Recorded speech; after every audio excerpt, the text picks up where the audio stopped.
Oke, mohon maaf ini tadi kita harus memang jeda waktu seperti biasa sistem by sistem karena kita berbicara sistem ya.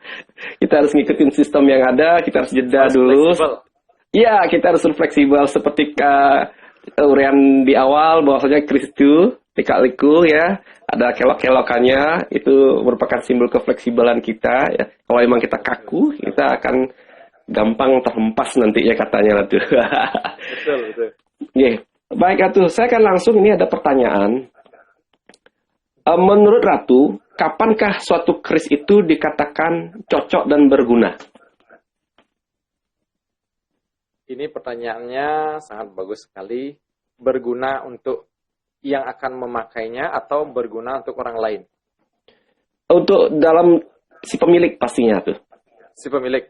Ya. Jadi kapan keris ini cocoknya untuk berguna bagi si pemiliknya? Ya. Baik, Niki kembali lagi kepada sistem keyakinan atau belief system.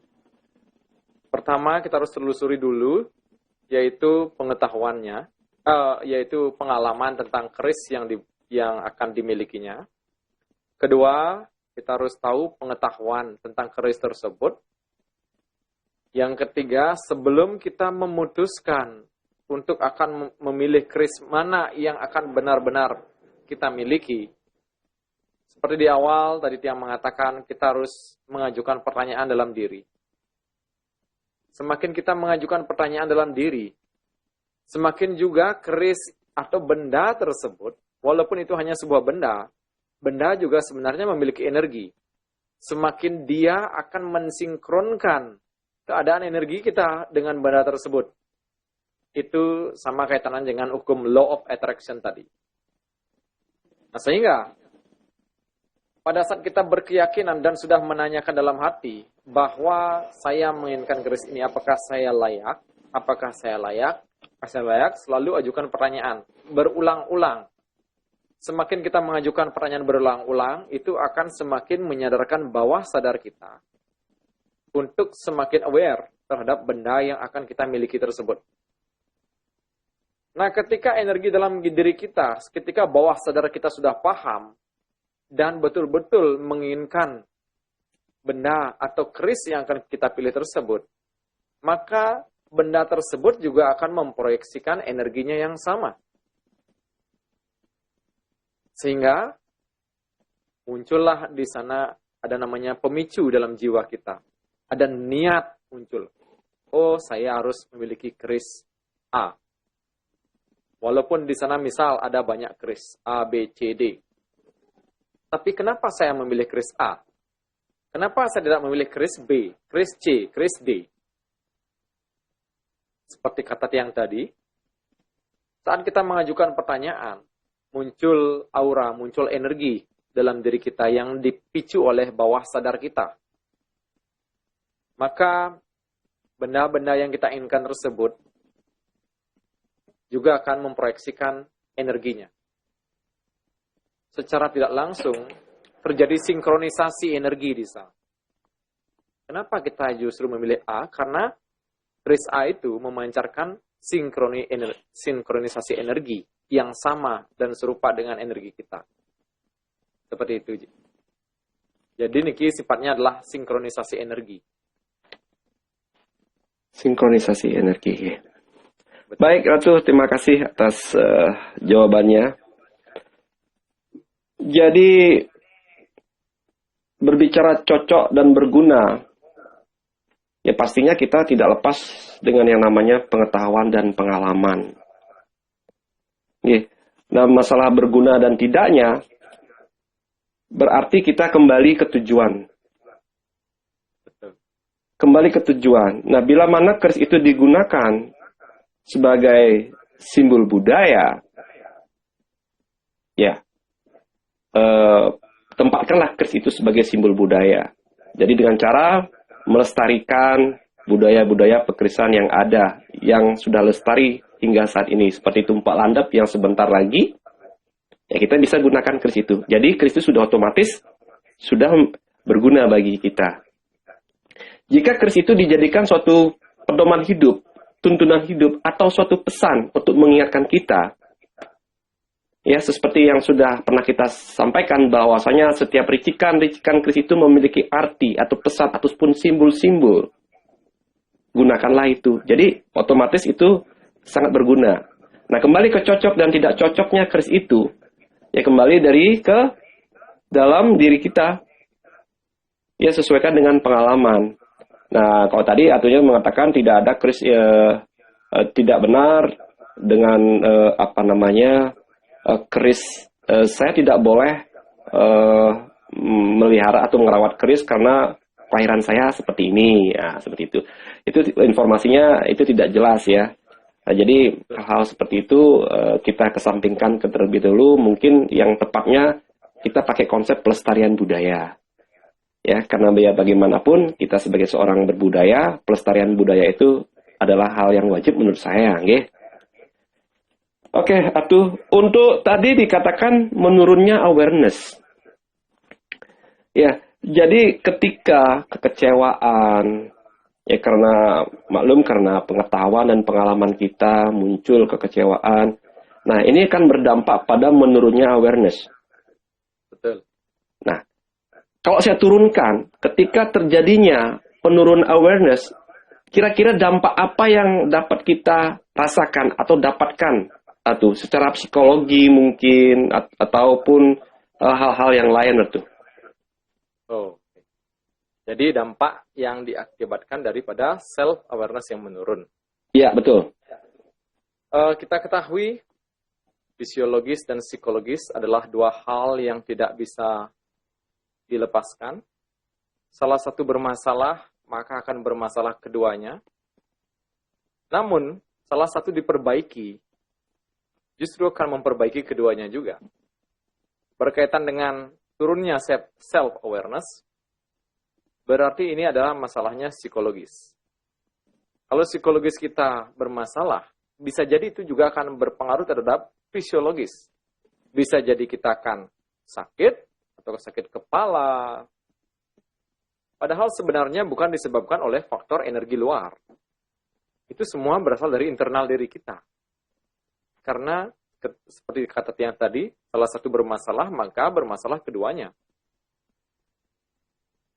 Saat kita merasa kecewa, saat kita merasa marah, ketika mendapati bahwa kita ditipu, itu hanya sekedar omongan marketing belaka. Otomatis yang pertama kali biasanya yang terjadi dalam diri manusia, dadanya mulai terasa kurang nyaman. Itu sudah berpengaruh pada fisiologis jadinya. Apalagi kalau orang memiliki sakit asam lambung. Nah, biasanya dia mulai stres, sakit kepala, tidak merasa nyaman di perut. Kondisi ini juga bisa berpengaruh terhadap lingkungan sekitar. Kita menjadi orang yang sangat super sensitif.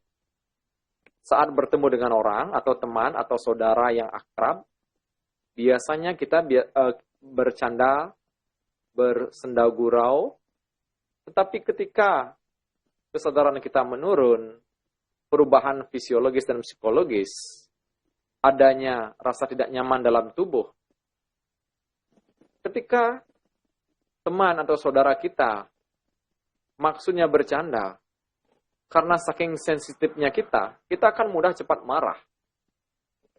Kita akan mudah terasa tersinggung. Nah, itulah dampak daripada kalau terjadi penurunan self-awareness. Seperti itu, Ji. Dampaknya ngeri juga, Ratu. Dampaknya ngeri juga. Kita tidak menyadari. Banyak orang-orang yang tidak menyadari bahwa mereka selalu menyerahkan di luar. Bahkan sampai buta kala pun mereka salahkan. Sebenarnya, mohon maaf, buta kala adalah mereka sebenarnya makhluk yang tahu diri. Apalagi kalau kita sering ngaturan segahan, ngaturan caru, mereka tidak akan semudah itu mau mengganggu kita. Tapi ketika kita dilanda rasa amarah, rasa emosi, kita selalu menganggap bahwa makhluk-makhluk halus yang mengganggu diri kita. Padahal sebenarnya yang bermasalah adalah internal diri kita sendiri. Saya menyinggung ke ulasan di awal jadinya. Ketika tadi saya bertanya, ada pertanyaan mengenai harus memaksakan diri membeli keris di luar kemampuan. Oh, Nah, sehingga terjadi ketidakharmonisan dalam rumah tangga. betul. Tidak menutup kemungkinan ketika hal itu dipaksakan, akhirnya terbelilah keris yang dipaksakan tersebut.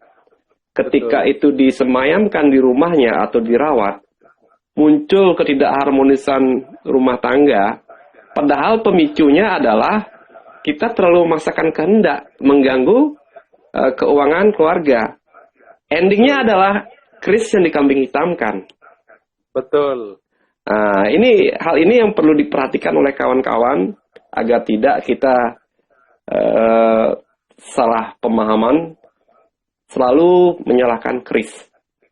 Ya akhirnya setelah ditanya-tanya ke orang pintar, keris lagi yang muncul.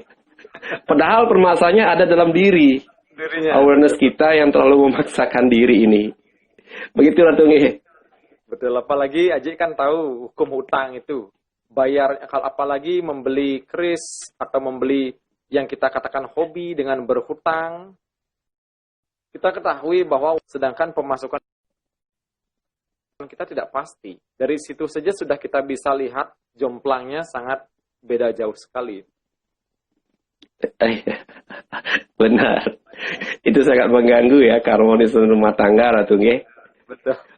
Oke, oleh karena itu di awal-awal pertemuan kita juga ya pernah juga kita sempat sampaikan untuk tidak terlalu memaksakan kehendak di dalam memilih keris. Ya kalau kita memilih pastinya kita inginkan yang terbaik, Betul. yang paling hebat, yang paling sakti. Pokoknya paling kita pinginnya itu. Sedangkan kemampuan kita itu tidak sejauh itu. Oleh karena itu memang betul disesuaikan dengan kondisi, dengan kemampuan. Yang terpenting adalah bagaimana kita bisa mengkondisikan atau menyempurnakan keris tersebut. Mohon maaf, keris ini kan identik jumlahnya ganjil lah tuh. Ya. Itu mengartikan, menurut beberapa kawan, itu mengartikan ketidaksempurnaan.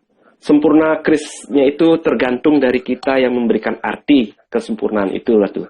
Kalau tidak salah saya mengartikan begitu. Nah oleh karena itu cocok atau berguna tidaknya itu kembali ke kita. Oleh karena itu kalau emang itu ada awareness atau ada kesadaran diri terhadap fungsi keris itu, saya kira tidak akan ada pemaksaan diri untuk mengkoleksi keris sesuai dengan atau memenuhi ego kita untuk mendapatkan keris yang lebih, yang seperti yang saya katakan tadi, lebih mewah, lebih hebat, lebih sakti, atau melebihi dari koleksi-koleksi kawan yang lain. Begitu lah tuh. Betul. Oke. Mohon maaf ini kawan-kawan, kita jadi agak vulgar sedikit ini ya, karena memang topiknya awareness ya, self-awareness. Jadi kita mengevaluasi diri, ternyata keris ini juga bisa memicu hobi kita, rasa kita untuk lebih damai, tenang ya. Tidak menutup kemungkinan keris juga bisa menurunkan awareness kita yang mengakibatkan hal-hal yang tidak baik, baik dari psikologi maupun kesehatan kita. Ini ada pertanyaan lagi dari Blimade. Ratu Tiang bertanya, kenapa keris kuno, khususnya keris Bali kuno, sangat terasa wingit dan angker? Kalau keris-keris baru, sepertinya tidak ada jiwa, walaupun banyak yang bagus-bagus. Nah, kalau dari pemahaman Atu, apakah ini juga merupakan bagian dari belief system itu? Pertanyaannya sangat bagus sekali. Yang jelas, ya, belief system itu muncul dari sugesti. Apalagi kita sudah tersugesti dari sejarah keris tersebut. Di samping itu, pada zaman dahulu, orang yang membuat keris tersebut memang merupakan orang-orang yang memiliki jenana yang sangat luar biasa. Jauh berbeda dengan jenana orang-orang di zaman milenial. Mungkin karena dulu saya tidak ingin merendahkan orang zaman-zaman milenial. Maksud saya di sini karena di sini adalah perubahan zaman. Zaman dulu mereka betul-betul konsentrasi, betul-betul fokus. Bahkan sebelum mereka memulai membuat keris, mereka melakukan tapa berata yoga samadhi. Sehingga pada saat mulai mengerjakan keris tersebut, hasil dari tapa berata yoga semadinya ini betul-betul terproyeksi dalam senjata yang dinamakan keris tersebut. Semua unsur kesidian, unsur jenana, unsur sida masuk di dalam apa yang dibuatnya. Dan energi tersebut akan tinggal di dalam keris tersebut tanpa dilekang oleh waktu. Seperti ini. Nah, ketimbang kalau kita akan melihat keris-keris di zaman sekarang ini, banyak perubahan, bahkan dari segi equipment atau tools yang biasanya dipergunakan para pandai, yang banyak melihat banyak juga perubahan-perubahan yang lebih sifatnya modernisasi. Itu juga tidak salah karena memang tuntutan dan perubahan zaman. Nah, maka dari itu karena sekarang zamannya yaitu serba canggih, apalagi kita bilang sekarang zamannya yaitu Kali Yuga, mengetahui bahwa kejahatan levelnya lebih banyak, lebih tinggi daripada kebaikan. Ya, kita sudah tidak bisa memungkiri lagi. Otomatis, apa yang kita buat, unsur-unsur kejahatan tersebut, unsur-unsur ego tersebut, unsur-unsur yang hanya sekedar mencari untung tersebut, masuk di dalam apa yang kita buat. Itulah yang membedakan zaman dahulu dengan zaman sekarang. Seperti itu. Baik. Wah, karena zaman terkadang membentuk karakter dari keris itu sendiri ya Ratu. Betul. Iya. Begitu juga dengan keris-keris terdahulu memang kesannya begitu sederhana sekali, bentuknya lurus. Ya, jadi nggak seperti sekarang, banyak ada ricikan-ricikan, banyak ada motif yang ada menghiasi keris tersebut, baik itu motif Ganesha. Malah ada yang menarik lagi, motif Kama Sutra muncul di bilah keris. Nah, ini apa yang aku sampaikan ini sebenarnya merupakan sindiran-sindiran. Ya, sindiran-sindiran buat kita bahwasanya zaman itu memang seperti ini gitu. Ya, kembali ke kita. Bisa menghindari itu. Ya, kita memang tidak bisa menghindari. Nah, kembali kawan-kawan, silakan menyikapi secara bijaksana. Karena memang tuntutan zaman seperti itu. Nah, kalau berbicara energi, Ratu, adanya keris-keris kuno yang sudah melalui fase, atau mohon maaf, bukan melalui fase, tapi sudah melalui proses waktu. Dari waktu ke waktu, ya sampai dari zaman ke zaman, sampai ke zaman modernisasi sekarang ini. Dengan berbagai macam kondisi alam yang ada, apakah itu menunjang juga energi yang terkandung dalam keris itu? Pertanyaannya sangat luar biasa sekali ini. Kalau kita kembali lagi pada zaman dulu, seperti kata Tiang tadi, orang yang membuat keris tersebut memiliki jenana, dan bahkan sebelum dia mulai membuat keris tersebut, dia melakukan yang namanya tapa berata yoga semadi, puasa terutama, tirakat. Pada saat kita bermain energi, ketika sudah puasa saja, itu sudah mampu mempengaruhi energi, baik dari diri kita, maupun terhadap benda yang akan kita aplikasikan, terutama keris yang akan kita buat tersebut. Dari semenjak awal membuat, energinya akan tinggal di sana. Jadi, energi yang tinggal di keris tersebut, seperti yang tadi, itu tidak akan bisa lekang oleh waktu. Energinya akan tinggal di sana, terkecuali ada orang lain yang memiliki jenana yang lebih tinggi dari orang yang membuat keris tersebut, menggantikan energi yang sudah ada dalam keris tersebut, digantikan dengan energi baru, yang sifatnya jauh lebih baik lagi, lebih tinggi lagi energinya, terkecuali seperti itu. Ya, seperti ini. Baik, terima kasih Hatu. Oke, ini Blimade memberikan tanggapan. Tiang setuju bahwa orang zaman dulu yang ahli membuat keris yang sangat wiku secara skala. Jadi beliau atau Pak Made ini setuju bahwasanya zaman dulu ini khususnya yang ahli ya, ahli membuat keris ya, atau boleh dikatakan seorang empu ya. Jadi dibedakan empu yang memang memahami tentang dunia spiritual dengan hanya memahami tentang pembuatan keris aja.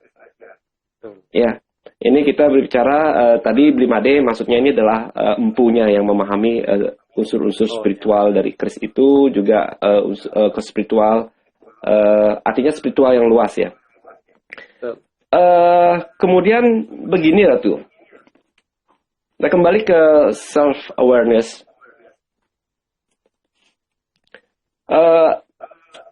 Kita kawan-kawan kan banyak nih sudah memiliki keris. Sebagian besar teman-teman yang hadir pada malam hari ini sudah memiliki keris.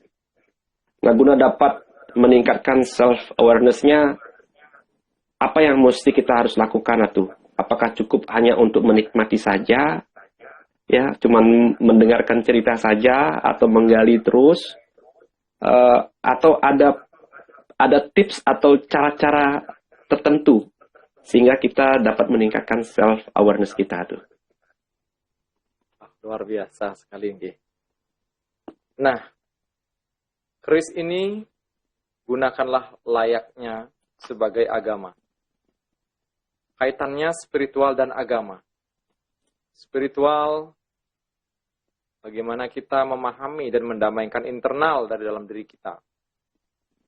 Untuk mencapai rasa damai dalam diri kita, maka manusia butuh tools yang namanya agama. Saya yakin semua agama mengajarkan hal yang baik, karena tujuannya untuk mencapai internal diri yang semakin damai. Begitu juga dengan keris. Dari segi visualisasi, auditori, dan kinestetik, ini sama halnya menggunakan keris ini sebagai agama, atau tools untuk memicu. Dari awalnya perasaan kita tidak berdaya. Ketika kita melihat keris tersebut menjadi perasaan yang memberdayakan. Sama halnya kalau di Bali pada saat menggelar upacara kita menggunakan banten. Kenapa di Bali menggunakan banten? Di sana ada unsur seni, estetika, dan budaya. Manusia pada hakikatnya yaitu memiliki dan butuh rasa nyaman. Saat dia melihat banten, memiliki rasa keindahan. Rangkaian janur, rangkaian bunga, rangkaian buah-buahan. Segala keindahan yang dilihatnya, itu akan merubah perasaannya menjadi perasaan yang damai. Begitu juga keris.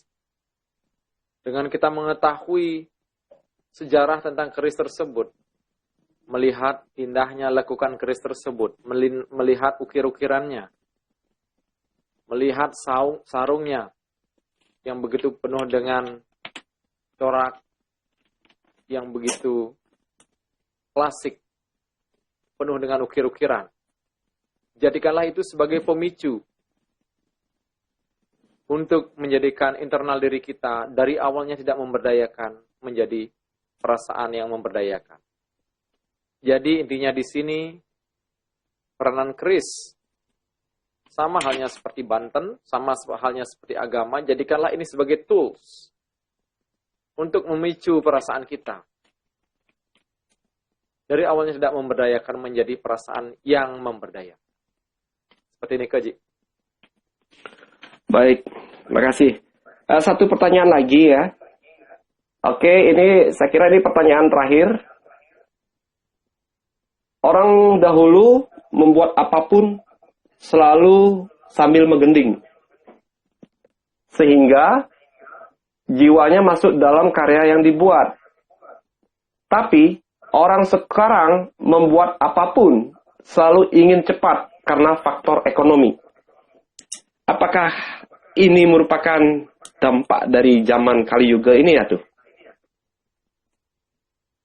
Wah, luar biasa nih. Betul seperti kata Tiang tadi, zaman Kali Yuga adalah zaman di mana kejahatan lebih besar tingkatnya daripada kebaikan. Memang zaman sekarang ini semuanya adalah tuntutannya kebanyakan finansial. Apalagi kita ketahui di zaman corona ini, banyak orang mengalami kesusahan di bidang finansial. Otomatis apapun dia akan lakukan, bahkan menipu pun dia akan lakukan untuk mendapatkan tuntutan finansial ini. Nah, terkait dengan orang zaman dahulu, mengapa mereka bernyanyi? Kita ketahui ketika kita bernyanyi, perasaan kita, walaupun kita memiliki masalah, memiliki hutang, walaupun kita memiliki segala problema dalam kehidupan kita, ketika kita bernyanyi, semua permasalahan itu kita lupa. Oleh sebab itu, zaman dahulu, sambil mengkekidung, sambil bersukaria, menyanyikan lagu-lagu yang penuh kedamaian, tujuannya adalah mereka untuk memicu internal dirinya, supaya mereka tetap berada dalam kondisi yang damai. Sehingga dalam keadaan damai, apapun yang mereka buat, mereka yakini benda tersebut pasti memiliki hal yang sangat bertuah. Karena ada proyeksi rasa cinta kasih yang dia proyeksikan dalam pembuatan keris tersebut. Seperti ini Kaji. Wih, mantap atuh. Jadi betul ya, zaman-zaman dahulu itu para tetua kita lebih banyak sebentar tuh, ini agak ada gelap ini tuh. Kendala teknis. Iya, lampunya konslet ini. Ini ada sabotase sedikit. Sebentar. Ya.